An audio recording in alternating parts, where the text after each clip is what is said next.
Hi dears, history ക്ലാസ്സിലേക്ക് എല്ലാ കൂട്ടുകാർക്കും സ്വാഗതം. കലാപകാരികളും ബ്രിട്ടീഷ് രാജും, റിബൽസ് ആൻഡ് ബ്രിട്ടീഷ് രാജ് എന്ന പാഠഭാഗത്തിലെ 1857 കലാപം. 1857 കലാപം, അതിൻ്റെ പ്രതിനിധാനങ്ങൾ, കാരണങ്ങൾ, അവയുടെ ഫലങ്ങൾ എന്നിവയാണ് ഇന്നത്തെ നമ്മുടെ പഠന വിഷയം.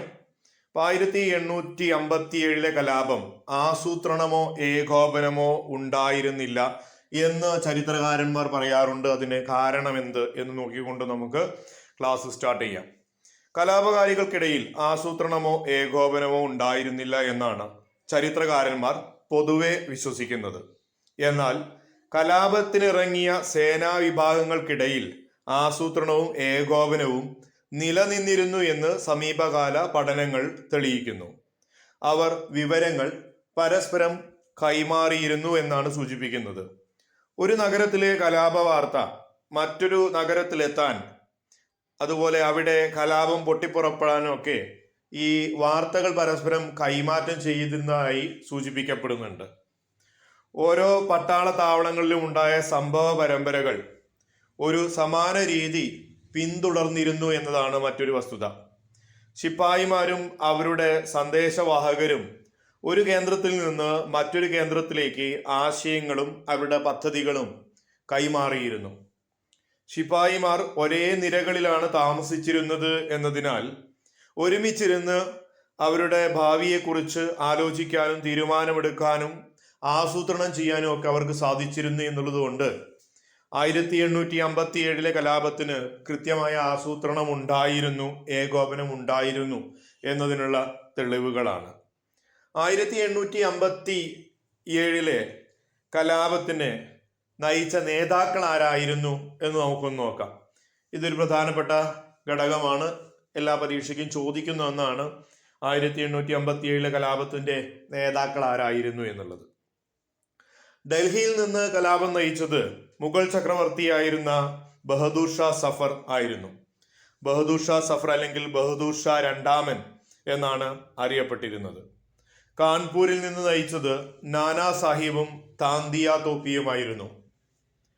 ഝാൻസിയിൽ റാണി ലക്ഷ്മിഭായി ആയിരുന്നു കലാപത്തിന് നേതൃത്വം കൊടുത്തത്. ബീഹാറിലെ ആറയിൽ നിന്ന് കലാപത്തിന് നേതൃത്വം കൊടുത്തത് കൻവർ സിംഗ് ആയിരുന്നു. ഉത്തർപ്രദേശിലെ ബരൗട്ട് പർഖാനയിൽ നിന്ന് കലാപത്തിന് നേതൃത്വം കൊടുത്തത് ഷാ മൽ ആയിരുന്നു. അവധിൽ നിന്ന് കലാപത്തിന് നേതൃത്വം നൽകിയത് ബീഗം ഹസ്രത്ത് മഹൽ ആയിരുന്നു. അപ്പൊ ഇവരൊക്കെയായിരുന്നു 1857 കലാപത്തിന്റെ നേതാക്കൾ എന്ന് പറയുന്നത്. ഇനി കലാപത്തിലേക്ക് നയിച്ച ഘടകങ്ങൾ എന്തെല്ലാം എന്നാണ് നമുക്ക് നോക്കാനുള്ളത്. സൈനിക സഹായ വ്യവസ്ഥ. 1798 വെല്ലസ്ലി പ്രഭുവാണ് സൈനിക സഹായ വ്യവസ്ഥ നടപ്പിലാക്കിയത്. സൈനിക സഹായ വ്യവസ്ഥയിൽ ചേരുന്ന നാട്ടുരാജാക്കന്മാർ തൻ്റെ രാജ്യത്ത് കമ്പനിയുടെ ഒരു സ്ഥിരം സൈന്യത്തെ നിലനിർത്തണമെന്ന് വ്യവസ്ഥയിൽ പറയുന്നു. സൈന്യത്തെ നിലനിർത്തുന്നതിനാവശ്യമുള്ള ചെലവ് നാട്ടുരാജാവ് വഹിക്കണം.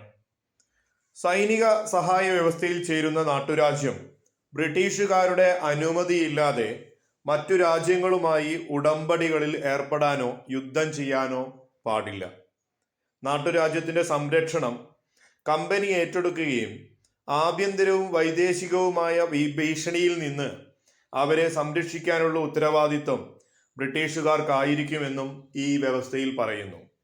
നാട്ടുരാജ്യം ഒരു ബ്രിട്ടീഷ് റെസിഡന്റിനെ തലസ്ഥാനത്ത് നിലനിർത്തണമെന്നും ഈ വ്യവസ്ഥയിൽ പറയുന്നു. പിൽക്കാലത്ത് ഈ വ്യവസ്ഥ പ്രകാരം ആ നാട്ടുരാജ്യത്തിന്റെ പൂർണ്ണമായ നിയന്ത്രണം ബ്രിട്ടീഷ് കമ്പനിയുടെ കീഴിലായി മാറുകയാണ് ചെയ്തത്. 1857 കലാപത്തിന്റെ പ്രധാനപ്പെട്ട കാരണങ്ങളിൽ കിംവദന്തികളും പ്രവചനങ്ങളും വലിയ സ്ഥാനം വഹിച്ചിട്ടുണ്ട്. എന്താണ് കിംവദന്തികൾക്കും പ്രവചനങ്ങൾക്കും 1857 കലാപത്തിലെ പങ്ക് എന്ന് വിശദീകരിക്കുക എന്നുള്ളതാണ് അടുത്തതായിട്ട് നമുക്ക് നോക്കാനുള്ളത്. 1857 കലാപത്തിൽ കിംവദന്തികൾക്കും പ്രവചനങ്ങൾക്കും പ്രധാന പങ്കുണ്ട്. എൻഫീൽഡ് റൈഫിളിലെ പുതിയ തിരകൾ പശുവിൻ്റെയും പന്നിയുടെയും കൊഴുപ്പ് പുരട്ടിയതാണെന്ന് കിംവദന്തിയാണ് വിപ്ലവത്തിന് പെട്ടെന്നുള്ള കാരണമായത്. ഹിന്ദുക്കളുടെയും മുസ്ലിങ്ങളുടെയും ജാതിയും മതവും തകർക്കാൻ ബ്രിട്ടീഷ് ഗവൺമെന്റ് ഗൂഢാലോചന നടത്തുകയാണ് എന്ന് കിംവദന്തി പരക്കുകയുണ്ടായി. പശുവിന്റെയും പന്നിയുടെയും എല്ലുപൊടി ധാന്യപ്പൊടിയിൽ ചേർത്ത് വിൽക്കുന്നുണ്ടെന്നും കിംവദന്തികൾ ചില ആളുകൾ പ്രചരിപ്പിച്ചു. പ്ലാസി യുദ്ധത്തിന്റെ ശതാബ്ദിയോടുകൂടി, അതായത് 1857 ജൂൺ 23 ബ്രിട്ടീഷ് ഭരണത്തിന്റെ അന്ത്യം കുറിക്കപ്പെടുമെന്നുള്ള പ്രവചനവും ബ്രിട്ടീഷുകാർക്കെതിരായി ജനങ്ങൾ രംഗത്തിറക്കാൻ അല്ലെങ്കിൽ ജനങ്ങൾക്ക് ആവേശം പകർന്ന കാര്യമായിരുന്നു. ജനങ്ങൾ എന്തുകൊണ്ടാണ് ഈ കിംവദന്തികൾ വിശ്വസിച്ചത് എന്നാൽ, ഇന്ത്യൻ സമൂഹത്തെ പരിഷ്കരിക്കുന്നതിന് വേണ്ടി വില്യം ബെന്റിക് പ്രഭുവിന്റെ നേതൃത്വത്തിൽ ഒരുപാട് നയങ്ങളും പുതിയ ആശയങ്ങളും നടപ്പിലാക്കിയപ്പോൾ ജനങ്ങൾ അതിനെ സംശയദൃഷ്ടിയോടുകൂടിയാണ് നോക്കിക്കണ്ടത്.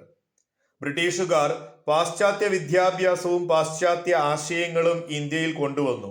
ഇംഗ്ലീഷ് വിദ്യാഭ്യാസം ആരംഭിച്ചു, സതി നിർത്തലാക്കി, നിരവധി നാട്ടുരാജ്യങ്ങൾ അവർ പിടിച്ചെടുക്കുകയുണ്ടായി, ഭൂനികുതി സമ്പ്രദായം നടപ്പിലാക്കി എന്നിവയൊക്കെ വന്നപ്പോൾ ഇന്ത്യയുടെ സാമൂഹികവും മതപരവും ആചാരപരവുമായിട്ടുള്ള വസ്തുതകളിൽ അവർ നേരിട്ട് ഇടപെടുകയാണ് എന്നുള്ള ഒരു സംശയം ജനങ്ങൾക്ക് ഉണ്ടാവുകയും ബ്രിട്ടീഷുകാർ തങ്ങളുടെ സംസ്കാരത്തെ, മതത്തെ, വിശ്വാസത്തെ നശിപ്പിക്കുകയാണെന്നും ജനങ്ങൾക്ക് തോന്നി.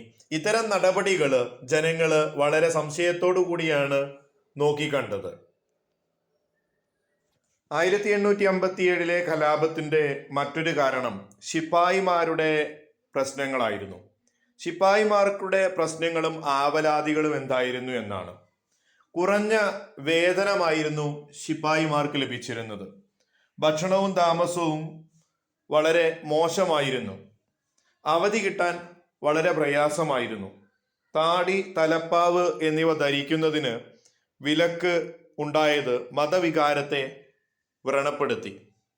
കടൽ കടന്നുള്ള സേവനം ചില വിഭാഗം സൈനികരെ അവരുടെ മതവികാരത്തെ വ്രണപ്പെടുത്തിയിരുന്നു.